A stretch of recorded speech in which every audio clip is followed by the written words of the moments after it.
Hey traders, in this video I'm going to be explaining an update that was made to PineScript recently. So this update was put into the PineScript language after I'd recorded the array section of this course. And this update introduces a new quality of life feature that makes looping through arrays much easier. And that is the for in operator. So if you watched the previous lesson, I showed you how to loop through an array by counting the array index. So we start from 0 and we count up to the maximum array index. And we can cycle through the elements of the array using that array index. There is now a new operator or syntax command we can use in PineScript called for in. And let me quickly read what it says here. Iterating or looping through an array with the for structure requires preventing loop entry if the array is empty and protecting against an out of bounds array index. So what they mean here is if you use a normal for structure, there is the potential to encounter runtime errors. If you try to loop through an empty array, or you try to reference an array index that is out of bounds, or in other words, an array index that exceeds the number of elements you have in your array. The new for in structure makes your life and my life much easier by iterating over all the elements of an array for you. The syntax is simple. For array element in array ID will iterate over the elements of the given array ID starting from index 0, assigning the value of the array's element to the array element variable in our for loop on each iteration.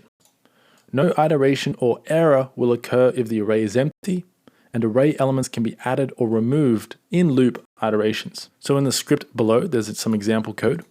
And the example code uses the for in to find the highest number in the given array. So let's copy this code into our editor. I only need this part here. So here is the code from the previous lesson.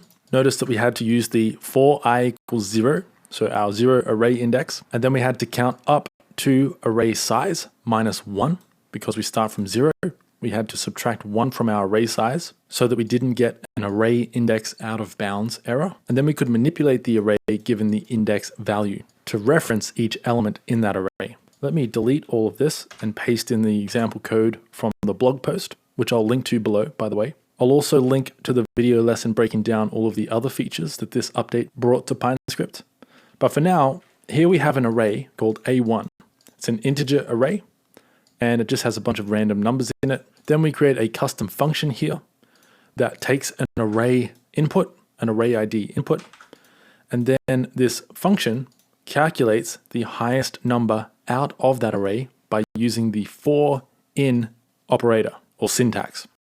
So for element in array will loop through our given array and assign element to each index as it loops through that array. And then we have a little if statement here that checks if the highest number is NA, or in other words, it hasn't been assigned to a value yet, or the element that we are looping on is greater than our saved highest num value, then we reassign highest num to that element.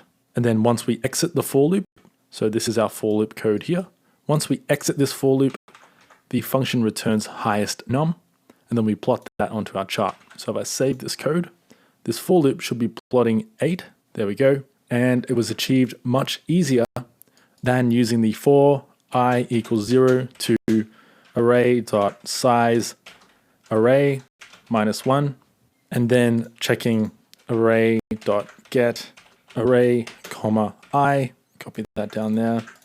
This should do the same thing. There we go. We're still plotting the number 8.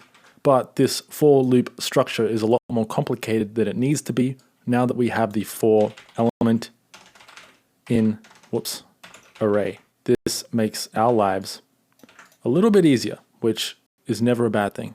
Anyway, that will do it for this lesson. Good luck with your array coding, and I'll speak with you in the next lesson.